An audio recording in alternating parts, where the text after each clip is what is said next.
Rebonjour.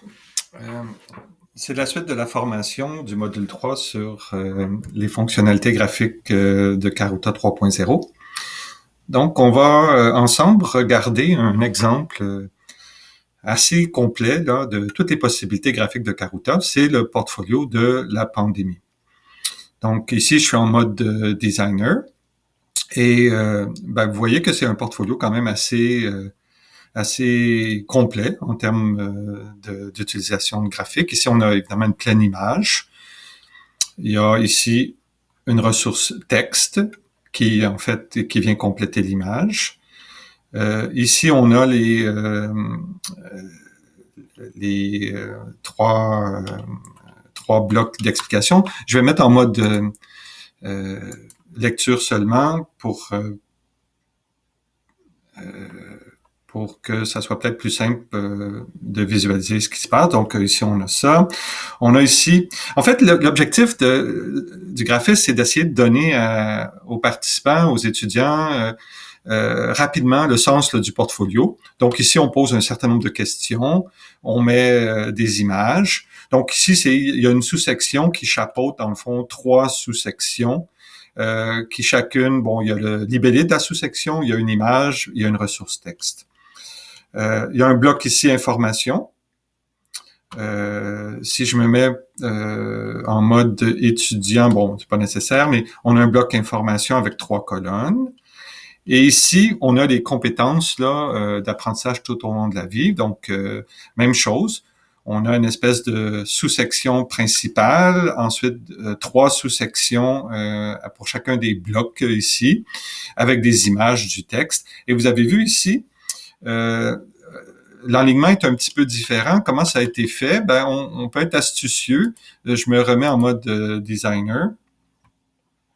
Ici, ça prend du temps d'afficher cette page-là parce qu'il y a une espèce de petit rapport qui s'exécute pour afficher des choses.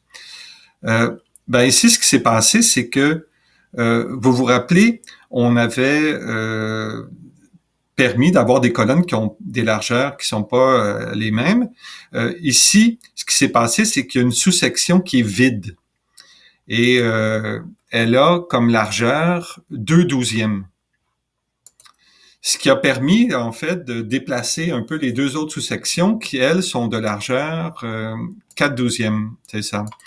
Donc, ce qui a permis un peu de recentrer les deux colonnes du dessous pour que ça soit peut-être plus joli en termes de présentation. Ici, on utilise beaucoup, ça, c'est des rapports qui vont chercher un peu les évaluations dans le portfolio. Donc, on utilise beaucoup les volets card, la présentation card pour afficher ça. Autre chose ici, à lire en premier, qui est très intéressant. Si on veut comme rapidement donner des directives aux utilisateurs du portfolio, c'est ce qu'on a fait ici. On a mis ici, c'est un bloc texte là qui est avec un texte d'une grandeur importante. Je pense que c'est 2/12 parce que le bloc ressources texte ici, si on regarde la présentation, c'est 11/12. Donc ça, c'est 1/12. Puis ça, c'est 11/12. Vous voyez ici, on a mis un fond de couleur un peu plus pâle. Ici, un fond de couleur plus foncé, plus pâle, plus foncé. Donc, tout ça pour attirer l'attention des étudiants sur, en fait, sur les étapes 1, 2, 3, 4, 5, 6. Donc, ça, c'est intéressant. Mes preuves, l'étudiant ici, si je me mets en mode étudiant, l'étudiant peut ajouter des preuves ici, puis on a choisi de mettre les preuves en deux colonnes. Donc, si je rajoute une preuve ici, elle va s'afficher. Donc, on a mis ça en deux colonnes, ce qui rend ça beaucoup plus efficace en termes de présentation.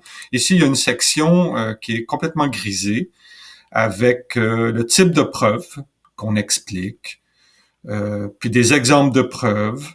Tout ça là, dans une section repliable qui en grisé, qui dans le fond qui est accessible à l'utilisateur. Si jamais il y a des questions, elles sont comme vraiment pas très loin. Ici, c'est la section mes compétences. Même chose, on explique la compétence recueillir. On a différentes preuves et différentes directives ici sur 2 colonnes.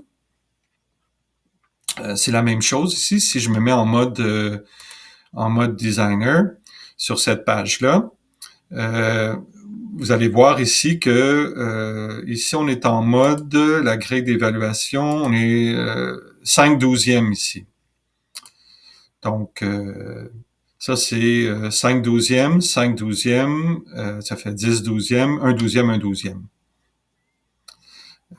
Donc ça a été conçu comme étant une seule ligne.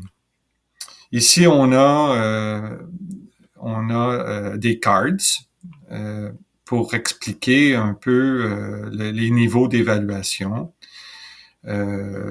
Puis on a des aides. Donc, encore une fois, Karuta 3.0 permet de présenter les informations de façon quand même assez visuelle, graphique et intéressante. Ici, l'étudiant doit déposer des preuves. Donc, il y a des preuves qui apparaissent ici. Et je vais me remettre en mode étudiant pour qu'on puisse très bien voir ce qui se passe. Donc, je vais ici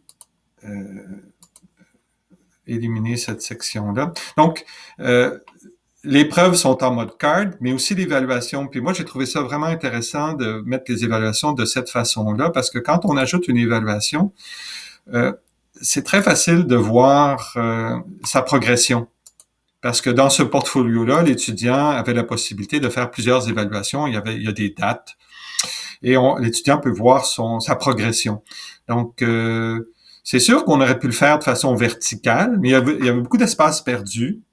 Et tandis qu'ici, donc on voit sur une seule ligne, de gauche à droite, dans le fond, que j'ai fait une progression. J'étais rouge, j'étais vert, puis maintenant je suis bleu. C'est l'évaluation la plus élevée.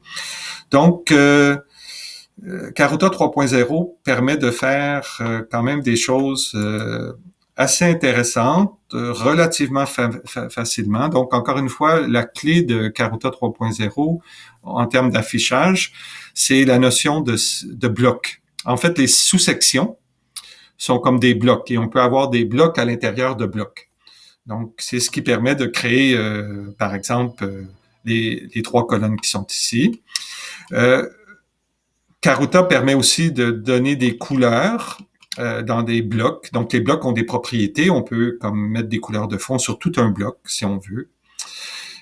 On peut afficher les ressources là aussi de façon différente. On peut les afficher pleine largeur. Il y a un affichage simple et il y a l'affichage card ici qui donne beaucoup plus de clarté aux informations du portfolio, puis qui font en sorte que l'étudiant n'a pas à chercher.